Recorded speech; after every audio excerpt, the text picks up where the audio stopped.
falar com a docente do Instituto de Medicina Social da Universidade Estadual do Rio de Janeiro, presidenta da Associação Brasileira de Saúde Coletiva, Abrasco, Gulnara Azevedo e Silva. Bom dia, Gulnara. Bom dia a todas e todos. Obrigada pelo convite. Nós que agradecemos sua presença aqui.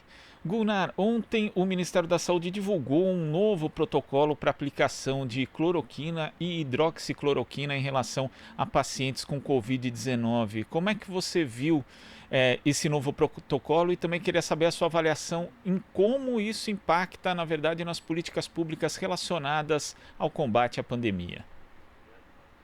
Bom, a gente tem mostrado que é necessário seguir as medidas com evidência científica, né? Para que a gente consiga enfrentar essa pandemia de tão difícil controle. O que a gente vê é que a cloroquina não tem nenhum apoio científico, nenhum resultado que justifique isso. Então, é uma medida, no mínimo, irresponsável. Outras medidas que seriam muito importantes não estão sendo tomadas. Então, a gente prescrever cloroquina numa situação dessa é, no mínimo, uma irresponsabilidade não priorizar, não seguir o que a ciência está mostrando e a experiência de outros países. E ontem nós tivemos também uma entrevista do ex-ministro Luiz Henrique Mandetta à Globo News, na qual ele diz que o governo pressionou para que houvesse uma mudança na bula do próprio remédio, sendo que a gente sabe também que isso é uma das atribuições da Anvisa, e a Anvisa tem uma independência, né, uma autonomia em relação a isso, até porque obedece a critérios técnicos e científicos. Como é que você viu também esse fato, Gunnar? Pois é, é muito triste, né? A gente ter que, nessa situação, passar por isso, né? Eu vejo assim, existe no Brasil uma quantidade muito grande de bons sanitaristas, de bons pesquisadores, de boas pessoas que trabalham em função da ciência e pela saúde da população. Por que não ouvir essas pessoas? Por que não prestigiar e não seguir o que seria a recomendação correta?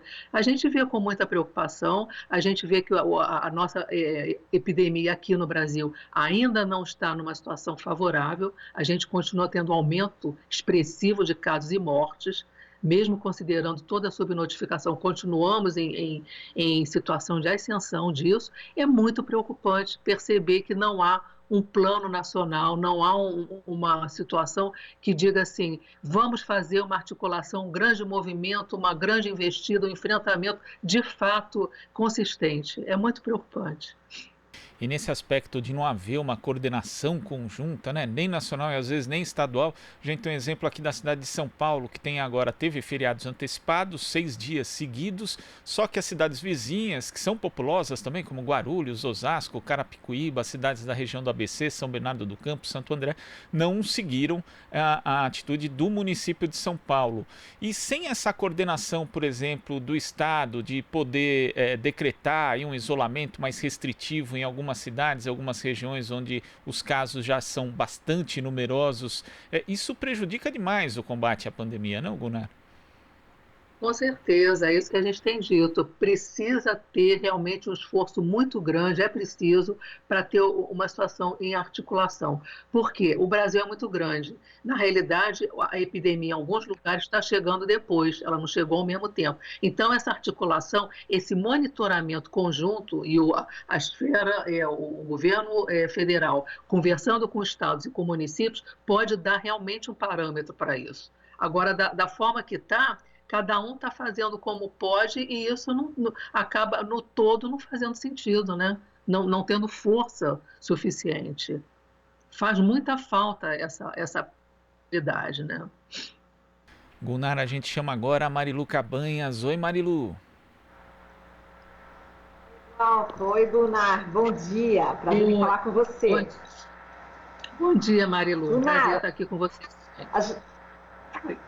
A gente está vendo aqui uma notícia do jornal O Globo, enfim, eu vou até ler aqui, porque talvez muitos ouvintes, internautas, telespectadores não tenham ainda a informação, dizendo o seguinte, que em meio à defesa contundente de Bolsonaro, o estoque de cloroquina no país aumenta 30%, e a reportagem diz o seguinte, que o estoque disponível no país de medicamentos à base de cloroquina e hidroxicloroquina aumentou 30% em menos de um mês, de acordo com dados da indústria farmacêutica e do Exército, compilados pela Anvisa. O volume, que era de 8,9 milhões de comprimidos no final de março, passou para 11,6 milhões na segunda semana de abril. A atuação das Forças Armadas foi responsável por boa parte do crescimento.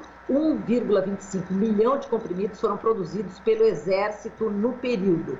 As informações constam de ofício enviado pela Anvisa ao Ministério da Economia e os documentos a qual o Globo teve acesso traz também dados de comercialização de medicamento.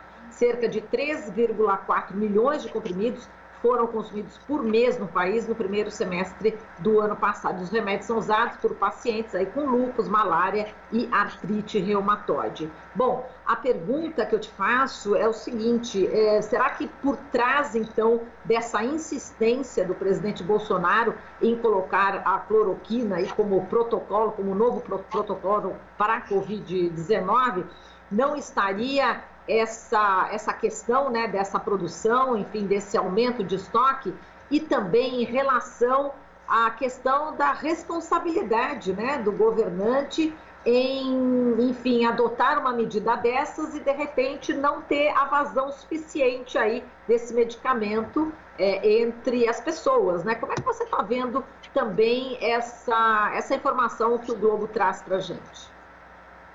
Parece que realmente houve uma indução para que fosse fabricado, né, principalmente nos laboratórios do Exército, mais quantidade de cloroquina.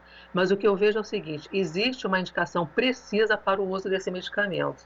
Ele não é um medicamento que possa ser tomado por qualquer pessoa. Ele tem indicação precisa, como você bem mostrou aí na notícia, né? Pessoas com artrite reumatoide, pessoas com malária. Ele pode dar muitos efeitos colaterais. Então, é um risco altíssimo para as pessoas receberem a informação de que ele foi liberado para casos leves de Covid. Porque casos leves de Covid podem não evoluir mal. Então, a gente nunca vai saber se foi a cloroquina ou se foi a situação que não ia evoluir mal. Tomar a cloroquina pode ser um risco maior do que os efeitos daquele caso que não evoluiria mal. Então, é muito preocupante. Houve uma indução, sim, de fabricação. As pessoas até no início tiveram dificuldade, as pessoas que precisam da cloroquina, que já fazem uso, né, contínuo de cloroquina, né, precisam para tratar seus problemas de saúde, prescrito por médicos, com acompanhamento, elas tiveram dificuldade de encontrar nas farmácias. E as outras pessoas que estão conseguindo comprar, até para prevenção, teve gente que acabou comprando para se prevenir do Covid. Não tem prevenção para isso. Não há prevenção. A única prevenção neste momento é as pessoas entenderem a necessidade do distanciamento social. Então, é muito, muito complicado e eu acho que é importante a gente entender isso e explicar para a população. Sigam os médicos, sigam o que a saúde pública está falando, ouçam realmente o que seria aconselhável para a sua saúde, para a sua família e para o controle para todos dessa epidemia, né? Talvez a gente esteja falhando nessa comunicação. Na medida em que o próprio presidente da República propõe uma coisa que não é o que seria o mais correto, a população fica indecisa, fica sem saber o que seguir, e eu entendo perfeitamente a dificuldade daqueles que têm problema para fazer o isolamento social. Precisam ganhar, né, todo dia algum dinheiro para manter sua família, para se alimentar, e não estão tendo o apoio do governo. É outra coisa que a gente tem que chamar a atenção. É necessário pressionar para que o Estado cumpra o seu dever de apoiar as pessoas para ficarem em casa, né? Todas as medidas de proteção social devem chegar logo e devem chegar num valor que realmente possa sustentar essas famílias, né? As pequenas empresas estão com dificuldade de se manter. Eu entendo perfeitamente essa dificuldade. Entendo perfeitamente. Então, é papel do governo apoiar. Exato. E, Gunnar, como você falou, né, as pessoas têm, assim, enfim, a informação do presidente da República, né, do mais alto cargo, né, do país, dizendo, né, defendendo o uso da cloroquina. Ela vai, a partir daí, pedir, solicitar, enfim, com base numa recomendação errônea, né? Apesar de ser o presidente da República, né? E por ser esse o presidente da República, totalmente errôneo. Então, imagina se basear nisso para pedir para o médico. Qual o impacto, na sua opinião, desse novo protocolo no sistema público? Algumas secretarias da saúde, como o Distrito Federal, por exemplo, não vai seguir essa orientação. Você acredita que muitas secretarias de Estado não vão seguir esse novo protocolo, na sua opinião? Não dá para afirmar, mas eu espero que sim, né? Eu espero que esses gestores, são gestores responsáveis, alguns muito competentes, que eles possam realmente seguir o que a saúde pública está falando, seguir o que a gente tem observado como sendo evidência científica, como sendo proposta da Organização Mundial de Saúde. Assim que foi decretado isso, houve uma carta de muitos médicos competentes da Academia Nacional de Medicina e outros professores que são especialistas nisso daí, dizendo que isso era um absurdo. Houve uma reação importante por parte de médicos que estão preocupados com isso. E as entidades estão apoiando, as entidades de saúde coletiva, de saúde pública estão apoiando, porque a gente precisa passar o que é correto, o que a ciência tem nos mostrado, e não tentar confundir, né? Confundir mais do que já está confusa a situação. É uma ilusão pensar que a cloroquina vai resolver, é uma ilusão. Imagina os profissionais, né? Como eles devem ficar aflitos cada vez que tem uma notícia dessas, uma decisão dessas. Imagino vocês, né? Pois é, o médico tem que seguir o rigor científico, né? A gente aprende isso na faculdade, né? A gente é formado para isso. A gente é formado para atender a população, para assistir as pessoas, para cuidar das pessoas, mas cuidar do que é comprovadamente, cientificamente comprovado. Perfeito. Leonardo, muito obrigada, viu? Um abração para você. Obrigada a vocês e bom dia para todos nós. Bom dia, conversamos aqui com a docente do Instituto de Medicina Social na Universidade do Estado do Rio de Janeiro e presidenta da Associação Brasileira de Saúde Coletiva, Abrasco, Gulnara Azevedo e Silva. Aqui você ouve as notícias que os outros não dão. Jornal Brasil Atual.